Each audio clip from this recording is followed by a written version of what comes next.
Bien, buenas tardes. ¿Cómo están, jóvenes? Buenas tardes, profesor. ¿Tiene usted?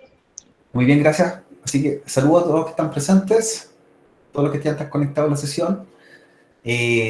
Vamos a dar inicio hoy día, ya martes 8 de septiembre, a los contenidos que corresponden a la primera unidad de aprendizaje. Y hoy día vamos a revisar lo que son los conceptos de enrutamiento, ¿ya?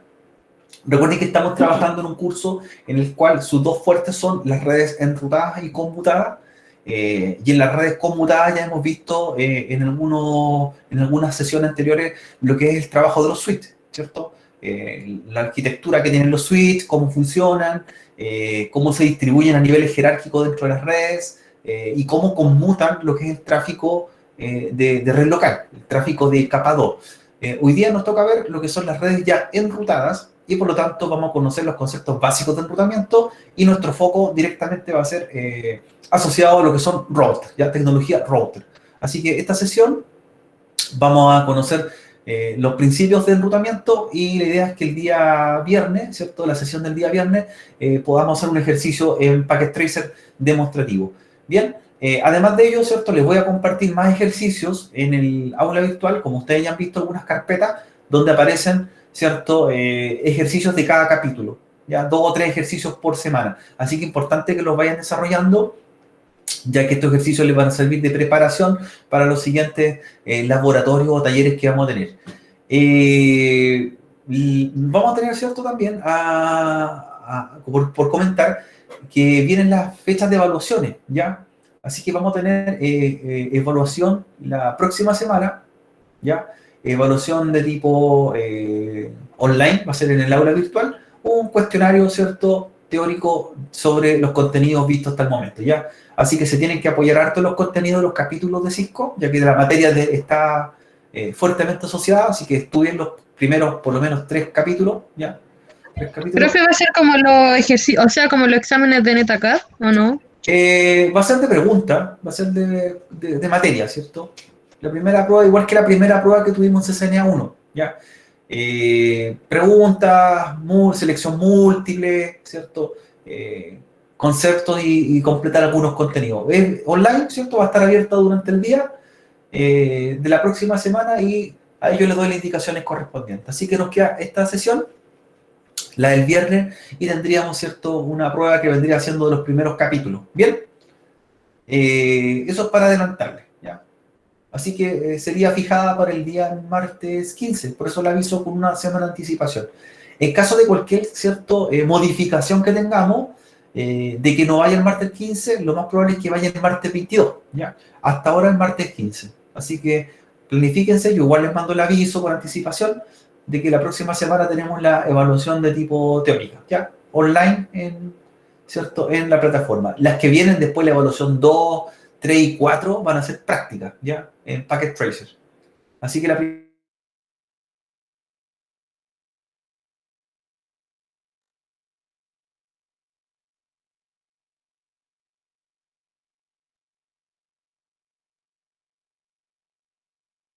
título del curso enseñado, ¿ya? Ahí está, como les digo, gran parte del material el cual va a ser preguntado o va a salir, ¿cierto?, referenciado en la evaluación.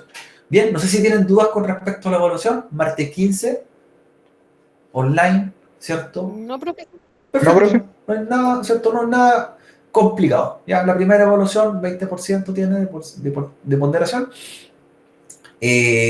Hasta el momento, martes 15. Cualquier contingencia sería para el martes 22, debido a que recuerden que la próxima semana ya hay fiestas patrias, día viernes, entonces tendríamos viernes 18 feriado, entonces no tendríamos clase ni evaluación. Sería para el martes 15. Si es que llega a surgir algún tipo de cambio, sería para el martes 22, pero también le aviso, prepárense igualmente para el martes 15. ¿Ya? Solamente lo dejamos como plan B en caso que tengamos que correr una semana la evaluación. Bien, y bueno, y le iba a comentar lo mismo para la asignatura taller de cableo estructurado. También comentarles que iba a ser el martes 15 la evaluación del otro módulo, ¿ya? Pero les quería recordar antes. Lo vamos igual a recordar más tarde en el bloque de un rato más, de que también va a ser la misma fecha. Y el caso también de cambiarse sería también el martes 22. Bien. Comenzamos hoy día, ¿cierto? Revisar conceptos. La idea es que vayan ustedes preguntando, vayan leyendo los capítulos de antemano, vayan haciendo las preguntas necesarias, ¿cierto? Yo también les voy preguntando algunas cosas y que no se transforme más que nada, ¿cierto? En un monólogo, sino que ustedes también vayan aportando, ¿cierto? Y vayan resolviendo las dudas que surjan, ya que la materia es la de los capítulos y a veces los capítulos hay cosas que no quedan bien, quizás, o quedan un poco dudosas y ahora yo se las puedo ir resolviendo. Y también avancen en las pruebas de NetACAD, ¿cierto? Las pruebas de los exámenes de capítulo. Importante que lo hagan. Hay preguntas que pueden aparecer ahí para la prueba del martes, ¿ya? Preguntas así como clave de los capítulos. Y ponerse al día con los exámenes, ¿ya? Si no lo han hecho todavía, pónganse al día porque les sirven de preparación para la prueba de la próxima semana. Bien, entonces con respecto a las redes conmutadas, vamos a ir revisando el material ahora, ¿ya? Por eso estamos ya con la presentación y grabándola para los compañeros que no puedan participar. Dentro de una red, ¿cierto? Los routers cumplen uno de los aspectos principales en las capa 3 del modelo OSI, ¿cierto? Es un equipo clave con respecto a las utilidades que presta y a las funcionalidades que ejecuta en una red, ¿ya? En una red WAN. Los switches, a diferencia de las redes conmutadas, son los equipos prioritarios o principales a nivel de red local. En cambio, el router él es el encargado de definir varias características que deben cumplirse en la red y que el router la ejecuta. Entre ellas, las velocidades de la red dependen también mucho del router con que estemos trabajando. Los costos de implementación también difieren. Los valores de los routers son variables de acuerdo a las capacidades que tengan. La seguridad de la red también cumple un punto bastante importante y el router la puede manejar con respecto a los parámetros de contraseña, etcétera. Las redes son escalables, pueden tener crecimiento y los routers también juegan un papel fundamental. La confiabilidad, ¿cierto? Que las redes sean completamente seguras, ¿ya? Y que a nosotros nos den un buen servicio con respecto a los distintos tipos de servicios que prestan, por ejemplo, telefonía, video u otro. Entonces, todas esas cosas son en parte características de una red y se logran también gracias a los routers. No podemos lograr velocidades mayores o velocidades esperadas si tenemos, por ejemplo, medios físicos como fibra, pero los routers no dan las capacidades necesarias, ¿ya? Por eso también tienen que ser equipos preparados para enfrentar los distintos servicios de una red. ¿Por qué elegir un router? Un router es responsable del enrutamiento del tráfico entre redes. ¿Ya? De hecho, el nombre router viene de enrutador, y enrutar se refiere a la definición de cómo yo enseño el redireccionar redes a través de Internet. Es decir, cómo yo llego a una red y por dónde llego. ¿Ya? Ese concepto es el enrutamiento, el routing en inglés. Y eso lo hace el router, ¿ya? Los routers, independientemente de sus capacidades o características o tamaños o tipos, ejecutan labores muy similares. ¿Ya? Un router que está en la oficina, un router doméstico, por ejemplo, un router casero, cumple también las labores de enrutar tráfico, tal como lo haría un router entre dos sucursales, como se ve en la presentación. Dos routers ya de tipo corporativo, de tipo enterprise, y que entre ellos enruten paquetes IP para poder saber cómo llegar a otra red remota. Entonces el objetivo se cumple. Nuestro router de hogar también hace lo mismo, ¿ya? Quizás las variedades de servicios que ofrece cambian o las potencias de cómputo cambian, pero en realidad el enrutar tráfico cualquier router lo hace. ¿Bien? ¿Bien, jóvenes? ¿Hasta ahí? Sí, profe. Perfecto, ya. Perfecto. Características del router, ese es su trabajo principal, enrutar. ¿Ya? Los routers, recuerden que tienen características similares a un computador y lo hemos visto en otros capítulos del curso CCNA1, lo vimos también este punto. Los routers tienen procesador, los routers tienen tarjetas de memoria, tienen tarjetas de red, tienen sistema operativo, ¿cierto? Tienen memoria de almacenamiento, ¿ya? En la cual también la hemos visto anteriormente y es la memoria llamada flash, que es esta, ¿ya? La memoria flash, recuerden que es la memoria donde almacenamos tanto la configuración en una partición hecha en el sistema operativo, los comandos e instrucciones que dimos, por ejemplo, los nombres, contraseña, direcciones IP y etcétera, y además se guarda el sistema operativo. Eso se guarda tanto en la memoria flash, el sistema operativo, y en la memoria NVRAM se guardan las configuraciones. ¿Ya? También tiene otro tipo de memoria, como las memorias RAM, igual que un computador, ¿cierto? Donde se almacenan temporalmente instrucciones y luego se copian a la NVRAM. Y tiene una memoria ROM, ¿cierto? Una memoria Read Only Memory, que es una memoria de lectura como el BIOS de un computador. Y esa memoria de lectura contiene la información propia del hardware y de verificación de los componentes internos de un router. Es decir, con eso se verifica si tiene el procesador correcto, si tiene memoria RAM, disco duro, ¿cierto? La placa está funcionando correctamente, si le llega el voltaje adecuado, etc. Bien, entonces técnicamente es un computador. Lo único que no tiene, ¿cierto? En diferencia de un computador, es una tarjeta de video. Eso no lo tiene, pero el resto lo tiene igual que un computador convencional.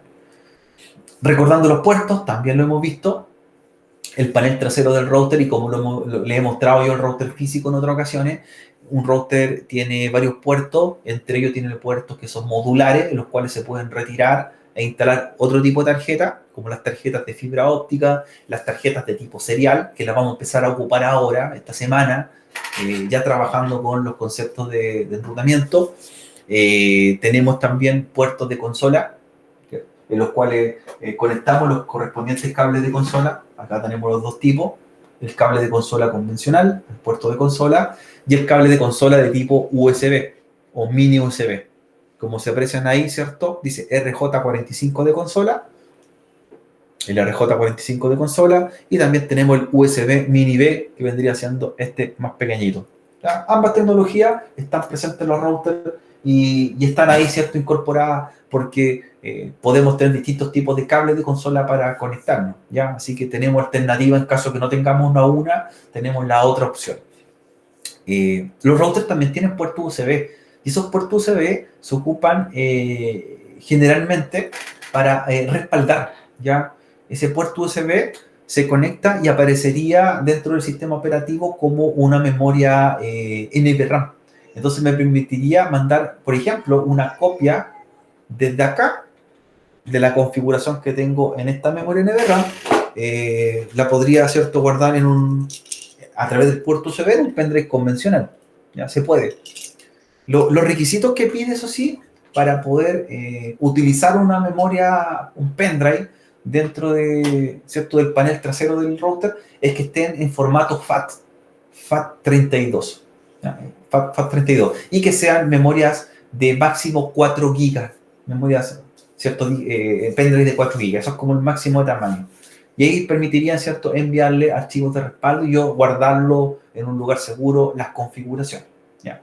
Así como las guardamos internamente, cuando copiamos del copy running config al startup config, la guardamos acá, la podríamos guardar en una memoria USB y respaldarla en un lugar remoto.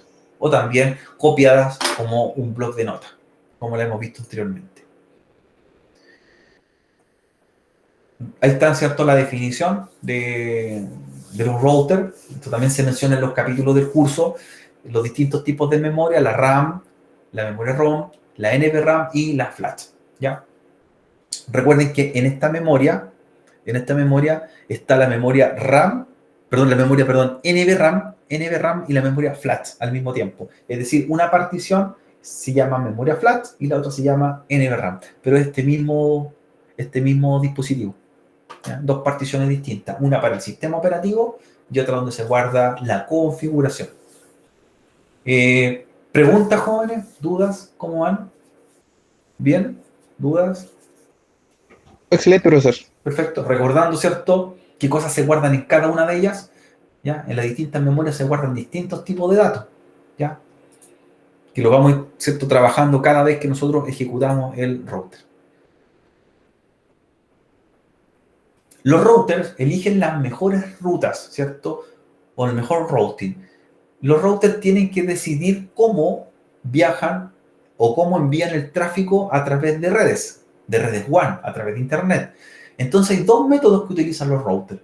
Uno de ellos es trabajar con rutas llamadas rutas estáticas y otra vez con los denominados protocolos de routing dinámico para descubrir nuevas redes. El routing estático se refiere a cuando nosotros, los humanos, o el administrador de red, programa en el router una ruta fija siempre. Es decir, yo le indico el camino de cómo llegar a una red distante, ¿ya? Y lo programo en la configuración, ¿cierto? Genera una ruta y el router entiende que ese es el camino para llegar a otra red, ¿cierto? Que está en un lugar distante. Y el enrutamiento dinámico es cuando le enseñamos inicialmente al router un protocolo y él luego aprende las redes automáticamente y va eligiendo el camino mejor o la mejor ruta para llegar al destino. Entonces tenemos dos métodos, enrutamiento estático y enrutamiento de tipo dinámico. Uno lo programamos manualmente y el otro le enseñamos inicialmente al router y el resto, el router sigue aprendiendo las rutas por sí sola. Bien, esta información de enrutamiento, estas tablas se almacenan y se llaman tablas de routing. ¿Y qué información tienen? Todos los caminos posibles o decisiones en una base de datos en la cual el router analiza para poder elegir el mejor camino hasta dónde llegar al destino que le estamos indicando o queremos llegar como usuario, ¿cierto? A qué servidor queremos llegar, ¿cierto? A qué equipo en otro lugar geográficamente queremos acceder. Y lo que trabaja son paquetes, ¿ya? Paquetes IP. Y los paquetes IP, recuerden que son el conjunto de direcciones IP, origen y destino. Y esos paquetes IP forman las tablas de enrutamiento y los routers arman esa información para poder indicar por qué tarjeta de red irse, o por qué interfaz irse, o por qué router dirigir el tráfico. ¿Bien? Aquí tenemos, ¿cierto?, varias definiciones y una de ellas es cómo trabaja internamente o lógicamente un router, ¿ya? Los routers, en el caso de Cisco especialmente, usan una técnica o un método de reenvío de paquetes IP que se llama Cisco Express Forwarding o CEF. ¿Cómo funciona?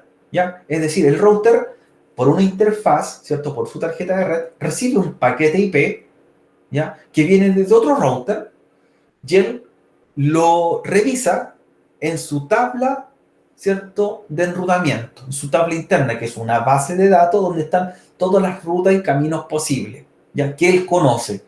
Y luego que lo agregó a su tabla de enrutamiento, esa información o ese paquete lo envía por otra interfaz de red, ¿cierto? Por una tarjeta recibe, por otra envía el tráfico para que otro router también registre esa información en su tabla de enrutamiento.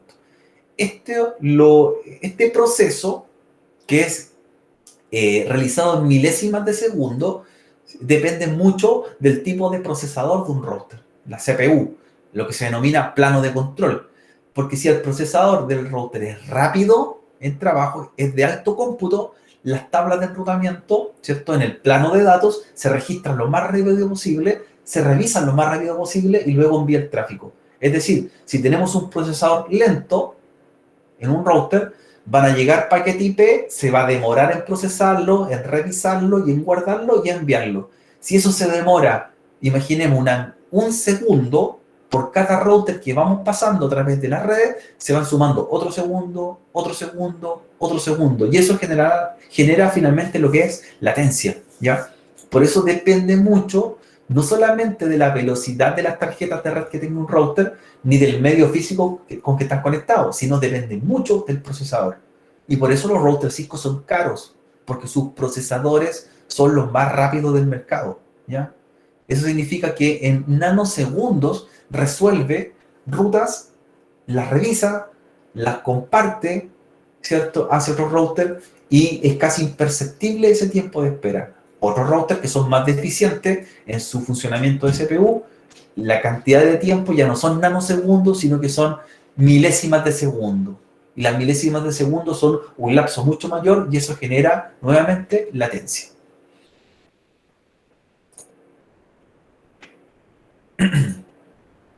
Ahora, otro término que se utiliza cuando estamos trabajando con routers son los llamados gateway predeterminados. Un gateway predeterminado o puerta de enlace, ¿cierto?, es la dirección del router más cercano que tenemos nosotros, o mirando del punto de vista de usuario, para poder salir hacia el mundo exterior. Por eso no solamente nos basta configurar una dirección IP y una máscara de red en nuestro equipo, ¿cierto? En nuestras tarjetas, sino que también tenemos que configurar lo que se llama la puerta de enlace o gateway predeterminado, ¿cierto? Para poder salir al mundo exterior. Y ese gateway predeterminado viene siendo la dirección de nuestro router más cercano.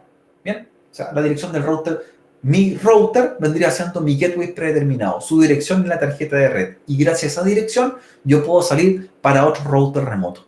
Si vemos en la topología, ¿cierto? Como se presenta ahí, el PC1 y el PC2 y el servidor FTP están dentro de una red local, pero tienen que salir, ¿cierto?, para comunicarse con un servidor web que está en otro extremo y necesitan una puerta de enlace o un gateway predeterminado. Y el gateway predeterminado para ellos vendría siendo la dirección del router R1. Por lo tanto, eres el gateway predeterminado para esa red LAN. ¿Ya? Otro detalle, siempre las direcciones de las puertas de enlace o gateway predeterminado son direcciones de la misma red de los equipos de la red local, no pueden ser distintas. De lo contrario, ¿cierto? Ahí tenemos un error de configuración. ¿Ya? Es importante, ¿cierto? En las redes tener documentación de la red y documentación de las direcciones, así como trabajamos los laboratorios que hemos enviado, ¿cierto? Para evaluaciones o para ejercicios de práctica, tenemos que tener una referencia y entre ellas están todas las direcciones que vamos a utilizar. Y ahí, ¿cierto? Se aplica lo que son las gateway predeterminados. Ahí dice que el PC1 y el PC2 tienen una puerta de enlace. Pregunta para los que están en el chat. ¿Por qué en la presentación que estamos viendo dice R1 y R2 tienen una dirección IP en una tarjeta de red, tienen una máscara de red, pero no tienen gateway predeterminado? ¿Por qué dice ND o no disponible el gateway predeterminado para los routers? ¿Cuál será el motivo?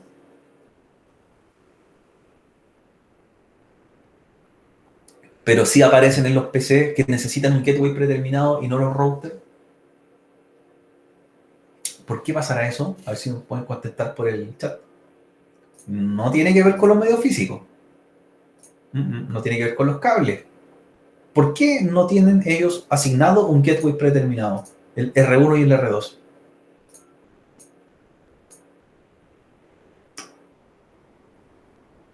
La respuesta se da con el concepto de gateway predeterminado en sí mismo. ¿Por qué no tienen gateway predeterminado el R1 y R2 ahí, en esa topología, en la documentación, pero sí el PC1 y PC2? Súper sencillo, sí, la respuesta es súper sencilla. Es súper sencilla la solución. Porque ellos son los gateway. Ellos son, claro. El R1 y el R2 son gateway predeterminados para los PCs de la red. Exactamente. Ellos son los gateway predeterminados. Perfecto. Esa es la respuesta. Por eso ellos no necesitan. Esta parte quiero saltarme un poco porque es la configuración IP, ¿ya? De cómo configurar una tarjeta de red, ya lo hemos visto harto, ¿cierto? Poner IP, máscara, gateway, pero quiero detenerme en este punto que lo hemos comentado anteriormente, ¿ya? Y este punto tiene una ayuda que nos va a servir bastante cuando analicemos un router físico, un router real. Aquí se está mirando el panel trasero de los LED de un router 1941 y se están mirando, ¿cierto? Ahí las tarjetas de red, específicamente la gigabit 00 y 01. Y nos indica algo. Los luces LED en los paneles traseros, en este caso de los routers, me indican las velocidades con que transmiten, ¿ya? Y esa tabla me permite a mí, como técnico, leer cómo está trabajando y a qué velocidad una tarjeta de red. Fíjense lo siguiente. Si las luces LED de las tarjetas gigabit 00 o 01 parpadean una vez y van generando una pausa, es decir, parpadean, pausa, parpadeo, pausa, ¿ya? Significa que están transmitiendo a 10 megabits por segundo, ¿ya? Esa es su velocidad de transmisión. Si parpadean dos veces, dos parpadeos, pausa, dos parpadeos, pausa, a 100 megabits por segundo. Y si son 3 parpadeos seguidos y una pausa, esa tarjeta de red está transmitiendo a 1 giga.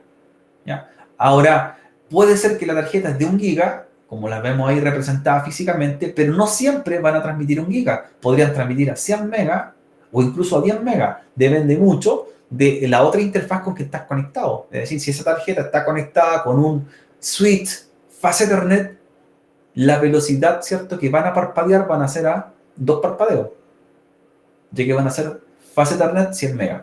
Siempre se adaptan a la velocidad menor del otro extremo. Bien, así que tenemos una forma de ver físicamente los routers e identificar a qué velocidad están funcionando según el parpadeo de las luces LED, ¿cierto?, de las tarjetas de red. Ahora, si tienen la oportunidad de estar ustedes frente a un computador ahora de gabinete en su casa, fíjense si tiene luces LED las tarjetas de red, ¿ya? Cuando son tarjetas generalmente de tipo PCI, traen los LED de colores para ir viendo cómo están transmitiendo en ese momento, ¿ya? Si tienen la posibilidad. Hay algunos notebooks que tienen también algunas tarjetas de red cableada con un LED y me indican la velocidad. ¿Bien? ¿Qué significa el S y el L? El S y el L también me identifica para saber si cuál de los dos está conectado físicamente. Fíjense, no es que los dos LED parpadean igual. Por ejemplo, si yo veo la Gigabit 01, la Gigabit 01 tiene una luz LED que se define como S y uno como L. La S significa speed, esa es la que parpadea. Y en el caso de la Gigabit 00 también, la que tiene la letra S es la que parpadea para la velocidad. Un parpadeo, dos parpadeos, tres parpadeos. Y la que está apagada es porque no está conectada, no hay cable. Y si está encendida en verde es porque está cableada. Claro, están en inglés. Link, ¿cierto?, es de enlace. Y speed es de S, ¿ya? Entonces, sí, con esos dos LED, yo miro si está conectada la tarjeta y también a qué velocidad está transmitiendo, ¿ya? Tiene dos LED. El S es la velocidad de los parpadeos y el L es de que está cableado físicamente en el otro extremo. Puede que yo tenga el cable conectado en ese puerto, pero no está encendido, ¿cierto?, el LED L. Es porque en el otro extremo no hay nada conectado o la tarjeta de red está shutdown, ¿cierto? Puede estar apagada, lógicamente. Así que con eso nosotros, mirando, podemos saber las velocidades y el estado de las tarjetas de red, ¿cierto? Así que ahí nos sirve también como una revisión sin tener que entrar al equipo a revisar la configuración. Observando, vemos las velocidades. Si está, claro, si está en el caso en los puertos de consola, es lo mismo. El N es de enable. Exactamente, N de enable. Si está conectado al puerto de consola, ya sea el de tipo RJ45 o el mini USB, van a estar con la luz verde de enable. Verde encendido y si no, está apagado, está inactivo. ¿Ya? Ahí está la descripción. Con eso nosotros mirando observamos y sabemos los estados de los LED. Para entrar, ¿cierto?, por consola podemos tener diversos métodos. Hay varios programas, yo he ocupado alguno de ellos, ¿ya? Teraterm, PuTTY, por ejemplo, y también con los distintos tipos de cable. A mí me gusta bastante el segundo programa, PuTTY. Es bastante versátil y sencillo para hacer una conexión tanto fuera de banda a un equipo, ¿cierto?, recién encendido, o también con un equipo que no tenga configuración. Esos son los métodos de acceso o las aplicaciones que instalamos en nuestro PC para conectarnos por consola y acceder a los equipos. Esto también lo hemos visto y lo repasamos acá, es el habilitar una IP en un switch. ¿Ya? Recuerden que nosotros configuramos una IP que se llaman las VLAN 1 o VLAN 99, ¿ya? Que son esos dos números reservados con fines administrativos, ¿ya? La interface VLAN 1 o la interface VLAN 99. Bien, cualquiera de las dos interfaces a nosotros nos representan que en el switch, recuerden que no tienen tarjetas a las cuales asignarle IP físicamente, como el router, sino que se le asigna un IP, ¿ya? Y solamente con fines administrativos. Se pone un IP, la máscara de subred, se levanta la tarjeta y ese switch queda usable para probar una configuración remota. Ese es el objetivo, es una interfaz virtual, ¿ya? Virtual. No es una tarjeta física como cuando nosotros entramos a la Gigabit 00, la levantamos y ponemos un IP, ¿ya? Acá se refiere a una interfaz de tipo virtual o administrativa. ¿Ya? ¿Bien? ¿Preguntas, jóvenes? Esto lo hemos hecho ya, así que estamos repasando algunas configuraciones. Profe, todo bien hasta el momento. Perfecto, ahí me van dejando las preguntas, ¿cierto? Y las vamos tratando de responder en el chat. Importante dentro de las configuraciones, parámetros básicos, ya también lo hemos realizado en los switches, por eso nos sale bastante sencillo entender esta parte. Los routers hay que asignar un nombre, los comandos en hostname, ¿cierto? Hay que también generar lo que son los mensajes de advertencia o avisos, los banner mode, guardar la configuración y generar algún acceso mediante Telnet o SSH. Por lo tanto, lo que aprendimos haciendo en un switch, lo replicamos haciendo en un router. ¿Bien? Configuraciones básicas. Y con respecto a las configuraciones IP, recuerden que en los routers le asignamos IP no a las tarjetas virtuales, sino que directamente a las tarjetas que tiene. Y para ello tenemos que entrar a la tarjeta, a la interface de tipo Gigabit o Fast Ethernet, con un número, levantar la tarjeta, ¿cierto? Poner un IP, una máscara y guardar la configuración. ¿Ya? Hay un comando adicional que se llama description, que aparece ahí en la presentación. Y ese comando es para dejarle un comentario e indicar qué fue lo que hicimos. Ya muchas veces cuando configuramos una tarjeta, de repente la configuramos, pero no explicamos el por qué la configuramos o qué es lo que hace. Entonces ahí también podríamos dejar una pequeña referencia para que a nosotros nos sirva de documentación y así posteriormente podemos revisar la configuración y entender que esta tarjeta la estoy usando para tal cosa. ¿Bien? En el caso de IPv6 es exactamente lo mismo. Ya hemos tenido experiencia con IPv6, ¿cierto? Una tarjeta de red normal de un router se configura con el comando IPv6 address, que es lo que cambia, versus IPv6 a IPv6 address, se levanta, se guarda la configuración y lo que cambia es el formato IPv6 que son en hexadecimal, ¿cierto? Que eso es lo diferente. ¿Ya? El resto sigue siendo igual lo mismo. Bien, así que ahí estamos representando una red, una topología hecha completamente con IPv6, siendo los mismos routers que estaban en una presentación anterior, yo puedo utilizar, ¿cierto?, como protocolo IPv6. ¿Ya? Así que ningún problema en ese aspecto.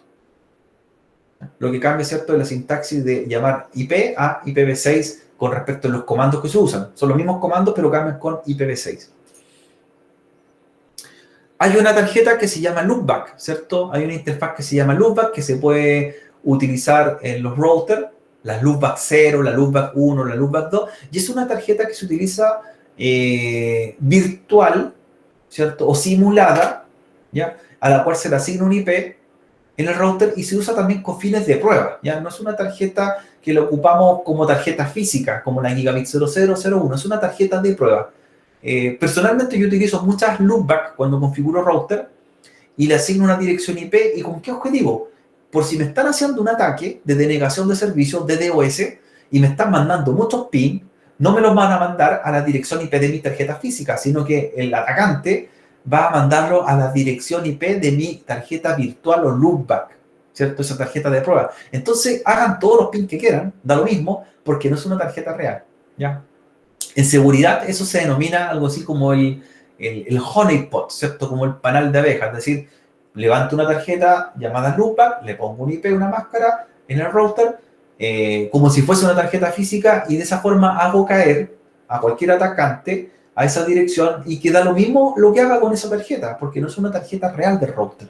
Por lo tanto, si le están haciendo un ping, están tratando de ejecutar algún comando, ¿cierto? Un señuelo, claro. Una tarjeta, como les digo, honeypot o panal de abeja, la traducción, es lo que se denomina en inglés, ¿cierto? Donde caen, ¿cierto? Como señuelo, como anzuelo, y no es con el fin de yo obtener algo, sino que es con el fin de que si me van a atacar, ataquen esa, ¿cierto? Esa dirección IP de esa tarjeta virtual que tengo y no mis tarjetas reales, ¿ya? Ese es el objetivo de las loopback.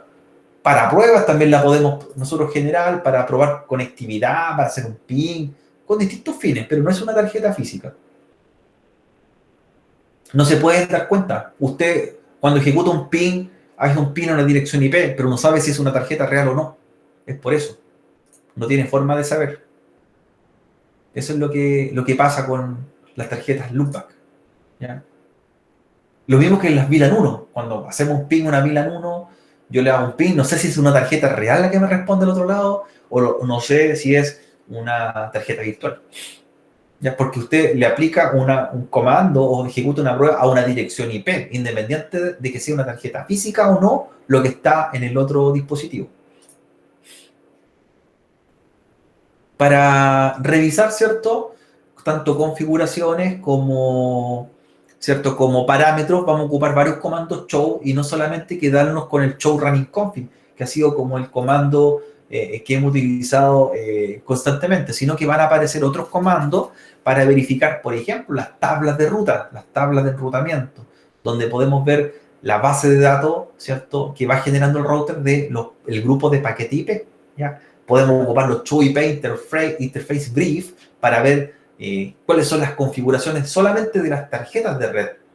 El show running config es un comando muy general y me muestra toda la configuración que tengo en el equipo, pero quizás lo que me interesa es ver una parte. Y como nos vamos a enfocar ahora a ciertas configuraciones, por ejemplo, podríamos agregar a nuestro listado de comandos todos los otros tipos de show. Por eso es importante que ustedes los manejen, los tengan a mano, anotados, ¿cierto? Porque los vamos a ocupar bastante. Y de esa forma no estamos viendo un listado gigante de información resumida, sino que vemos justo y al grano lo que queremos. Por ejemplo, ahí se presenta aplicado el Show IP Interface Brief en el R1 y muestra solamente las tarjetas de red del router, cuáles son y qué dirección IP tienen y en qué estado están. Nada más, ¿se fijan? Con eso saco por deducción que tiene la gigabit 00 y la 01 activas, dice app, están arriba, y ambas tienen dirección IP. Y también una tarjeta de tipo serial 000, que es la que va al R2. Entonces, con eso yo entiendo. Y la otra tarjeta que dice serial 001, dice que está sin asignar IP y también está deshabilitada. Entonces, ahí nosotros tenemos que ir comprendiendo con otros comandos show para tener una información más clara. Y en el caso del show IP route, el show IP route me muestra las tablas de enrutamiento y qué redes son las que conoce el router, que es lo que nos va ¿cierto? A congregar ahora la siguiente parte del curso, ¿cierto? La unidad que estamos viendo, las tablas de enrutamiento. Y ahí aparecen las rutas que él ya conoce o redes que ya conoce. Esa es la base de datos que tiene cada router y que puede ser rutas estáticas cuando nosotros las programamos o rutas dinámicas cuando el router va aprendiendo redes, según sea el tipo de caso que vamos a ver semana a semana. Quiero llegar acá. Otros comandos que también nos permiten aprovechar lo que es ¿cierto? En este caso las ayudas contextuales. Está el comando history, ¿se acuerdan? Show history, que muestra el histórico de comandos que he hecho anteriormente. Y también está la flecha ahí arriba y abajo para revisar qué comando hemos ejecutado previamente o posteriormente. Con respecto a las decisiones del router, ¿ya? ¿Cómo funciona un router? También a nivel lógico del modelo OSI. Aquí tenemos representado, ¿cierto? Una topología en la cual hay un PC1 que está conectado a un router, el router 1 al router 2, el router 2 al router 3 y finalmente el PC2. Y si nos damos cuenta, solamente en los extremos, PC1 y PC2, ellos trabajan en todas las capas del módulo OSI, comenzando por la capa física, donde comienza la transmisión a través de los cables, la transmisión eléctrica, pasando la capa 2 por las tramas, a la capa 3, 4, 5, 6, 7. Pero fíjense los routers hasta el nivel que trabajan. Los routers funcionan hasta la capa 3. Ahora la pregunta es, ¿por qué funcionan hasta la capa 3? ¿Qué hay en la capa 3 que permite a los routers llegar hasta ese nivel? ¿Por qué se denominan equipos de capa 3 los routers? Llegan hasta la capa 3 y se devuelven, capa 3 y se devuelven. ¿Cuál será, cierto, la explicación de eso? A ver si la tienen ustedes como respuesta o pueden comentar. ¿Por qué los routers serán dispositivos de capa 3 y no de capa 7, sino que hasta la capa 3, hasta la capa 3 llegan? Y los switches eran de capa 2. Hay pregunta ahí, pregunta de prueba, ¿eh? Pregunta de prueba. ¿Por qué serán de capa 3 los routers? El nombre lo dice. De hecho, como se llama el equipo, también representa la función. ¿Alguna respuesta? ¿Algo se imaginan? A la 1, a las 2, a las 3. No hubo respuesta. No hubo respuesta. Porque manda paquetes, exactamente eso. Por ahí Lenin contestó. Porque el router trabaja con paquetes IP. Y los paquetes IP son direcciones IP. Y las direcciones IP son de capa 3. Tiene lógica, ¿cierto? Capa 3. Ese es su límite, hasta ahí llega. El router conoce hasta la capa 3. Claro, carita feliz. Hasta la capa 3. No necesita conocer la capa 4, ni los puertos, ni la aplicación. No, capa 3. Y el switch, lo mismo, el switch trabaja hasta la capa 2 porque el switch, como conoce tramas, son el conjunto de direcciones MAC, capa 2. Y ese es el mundo donde se mueve, ¿cierto? Hasta la capa 3. Y eso le basta para poder armar paquetes e ir haciendo rutas. ¿Ya? Por eso no llega hasta las capas superiores. Súper bien. Felicitaciones por la respuesta. Súper clara. Bien, entonces, cuando el router envía un paquete, ¿cierto? O un PC quiere comunicarse con otro que está en otra red, no en su red local, porque si estuviese en la misma red, no tendría sentido usar un router, para eso funcionaría el switch. El router lee los paquetes que le van llegando por una tarjeta de red, que vendrían siendo las IP origen y destino, que la está enviando el PC1. Él lee esos paquetes y si los conoce, dice, leo mi tabla de enrutamiento y te voy a enviar donde tienes que ir. Entonces le va enviando esa información al siguiente router, otros paquetes IP, los leen, ¿cierto? Los ve en su base de datos y los va enviando al siguiente router. Y así van buscando el camino. Es decir, si van siguiendo ese mapa, cada uno de los routers, voy a lograr llegar a un destino. Si el router no conoce esos paquetes IP, por lo tanto tiene que preguntárselos a otros routers alrededor para ir armando la tabla de enrutamiento, ¿ya? Por eso cuando hay rutas que son conocidas o ya tenemos caminos definidos, es mucho más rápido llegar con el tráfico. Si los routers tienen que aprender redes, tienes que preguntarle una cantidad, un grupo mayor de routers para armar las tablas de enrutamiento. En ese sentido, y en resumen, las rutas estáticas son más rápidas en las redes que las rutas dinámicas, ¿ya? Porque ya el camino está y saben cómo llegar. En cambio, las rutas dinámicas tienen que ir aprendiéndose y eso puede llevar algunos segundos adicionales, ¿ya? Transportamos paquetes IP. Paquete IP, siempre recuerden, paquete IP. Por cada router van pasando paquete IP, el router revisa. Cuando vimos el Cisco Express Forwarding, interfaz de ingreso, revisa, el procesador trabaja, envía. O sea, por cada router que vamos pasando, se va generando lo que se denomina un salto. Salto por un router, salto por otro router, salto por otro router. Ahora, tiene que haber un máximo de routers por los cuales vamos pasando, si se fijan, hasta llegar a un destino final. No pueden ser más de 255 routers, ¿ya? Si pasamos por más de 255 routers, significa que los paquetes tienen algún problema y finalmente no van a llegar a ningún lado, ¿ya? Generalmente cuando nosotros revisamos paquetes IP y salto, que significan los routers por donde vamos pasando, son a veces 10 saltos, 5 saltos, 20, 30 saltos como máximo, pero nunca 255 saltos. Si nos damos cuenta que ya vamos en el salto número 100, en el 200, hemos pasado por 200 routers, algo está pasando.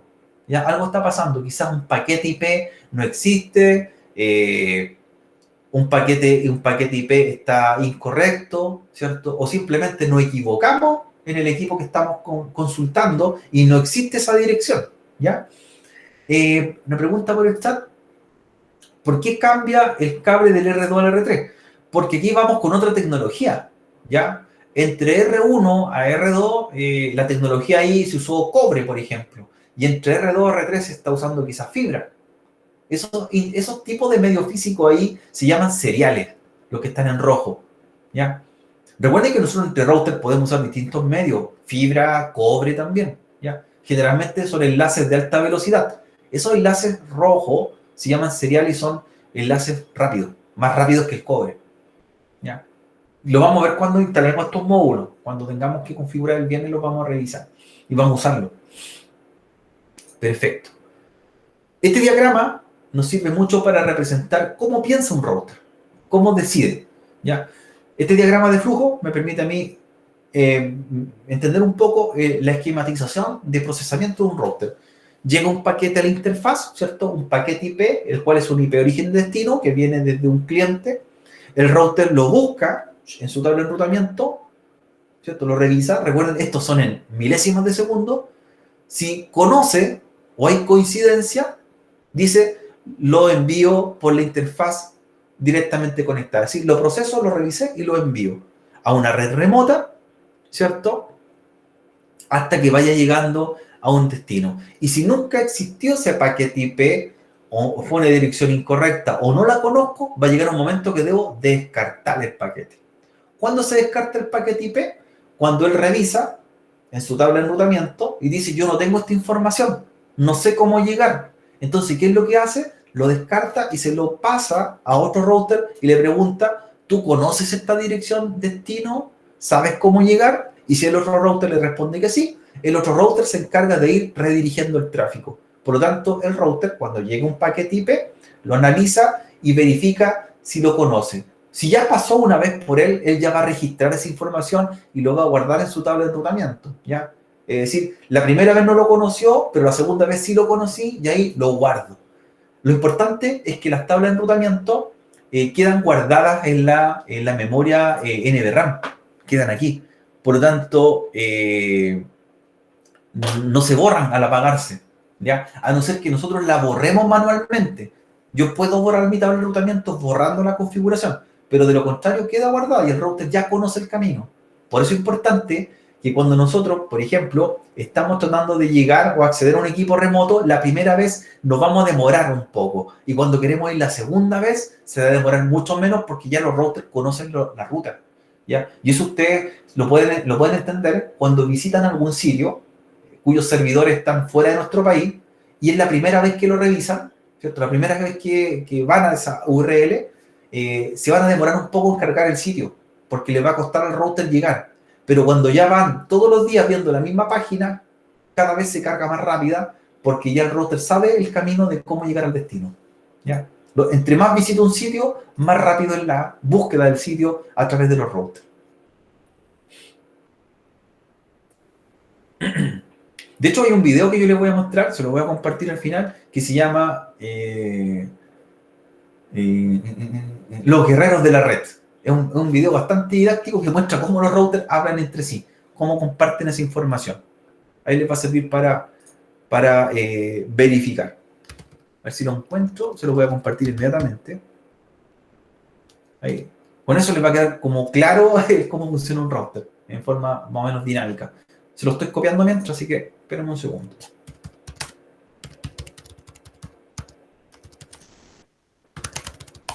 Los Guerreros de la Red. Es un video, ¿cierto?, que es como bien didáctico, cortito, de como 3 minutos, un par de minutos, y le muestra cómo funciona. En el chat se los copié. Échale un vistazo a ese video. Ahí después le va a mostrar cómo funcionan los routers, cómo funcionan los switches, pero en forma didáctica, ¿ya? Y conversan entre ellos, descartan paquetes, ¿cierto? Las tablas de enrutamiento también se presentan ahí animadas. Bien, los routers eligen la mejor ruta, ¿cierto? Según los factores que tienen que determinar. Tienen que tomar la mejor decisión y dentro de estas decisiones, los routers pueden buscar caminos bajo dos contextos. Camino, ¿cierto?, dinámico. El camino más corto o el camino más libre, ¿ya? El camino más corto significa por el cual voy a pasar por menos router. Un camino corto significa me voy por este lado y tengo que pasar por 10 routers, pero si me voy por acá paso por 5, elijo el camino más corto. Pero también el router puede elegir el procesamiento de ruta buscando el camino más libre o menos congestionado, ¿ya? Y eso pasa en el mundo real. No siempre el camino más corto es el más rápido, ¿cierto? Muchas veces vemos que hay congestión de tránsito en horarios peak, por ejemplo, en las ciudades, y para llegar de un punto a otro, a 2 cuadras más allá, voy a estar ahí detenido muchos minutos. Pero en cambio, si me voy por fuera de la ciudad, quizás llego mucho antes, fueron más kilómetros, pero llegué mucho antes que los vehículos que están en el taco. Entonces, ahí se aplica los dos tipos de funcionamiento de los routers. ¿Ya? Vector distancia se refiere a cómo los routers buscan la menor cantidad de saltos o la ruta más corta. Y estado enlace se refiere cuando los routers buscan el camino más expedito, no importa que sea más largo, no importa que cueste y tenga que viajar, ¿cierto?, fuera del país, por otro continente, pero llego mucho más rápido. Y eso lo va a pasar cuando revisemos trazas. ¿Ya? Se van a dar cuenta que quiero ver un sitio o conectarme a un sitio que está en Argentina, el servidor, y quizás voy a tener que ir a Europa y vuelvo, y es mucho más rápido eso que pasar directamente a Argentina, porque quizás tengo una congestión de tráfico en los routers y debo de hacer una vuelta internacional y llegar mucho más eficiente. Hay distintos protocolos, ¿ya? Para ello. Hay protocolos como RIP, como SPF, ¿ya? RIP, por ejemplo, es un protocolo que se menciona ahí que trabaja mediante el conteo de saltos. Es decir, si configuramos RIP como protocolo en nuestro router, los routers buscan los caminos más cortos. Si configuramos el otro protocolo, que es OSPF, lo que buscan es el camino con mayor ancho de banda o más libre. Entonces, ahí viene la diferencia de qué protocolo usar, unos u otros. Los programamos una vez y luego los routers empiezan a ver su funcionamiento específico. ¿Ya? Eso lo vamos a ir viendo, ¿cierto?, a medida que veamos los distintos tipos de enrutamiento. Los routers también determinan las cargas, es decir, no siempre se van por el mismo camino o no siempre se van, ¿cierto?, según el costo. Es decir, los routers también pueden equilibrar rutas. El equilibrar carga se refiere a que buscan un camino u otro para llegar a un destino. ¿Ya? Y no siempre el mismo.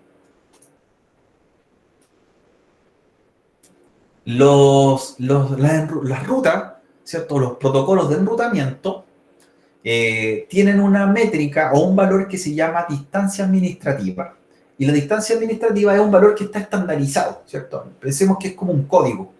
Y ese código o distancia administrativa me indica o puedo saber con qué tipo de protocolo estoy trabajando. Por ejemplo, entre menor es la distancia administrativa, más bajo el número, significa que es el protocolo que tiene prioridad sobre otro. Entonces, esta tabla me dice que el protocolo, ¿cierto?, que tiene una distancia administrativa 1, son las rutas de tipo estáticas, las rutas fijas, las manuales. Después viene, por ejemplo, el protocolo más abajo, el OSPF, dice que tiene una distancia administrativa 110. Y si veo más abajo está RIP, cuya distancia administrativa es 120. Entonces, si yo tengo dos protocolos para elegir, hay uno que tiene mayor prioridad que el otro para que el router lo elija. ¿Ya? Por ejemplo, ¿cuál sería más prioritario para el router? ¿OSPF o RIP?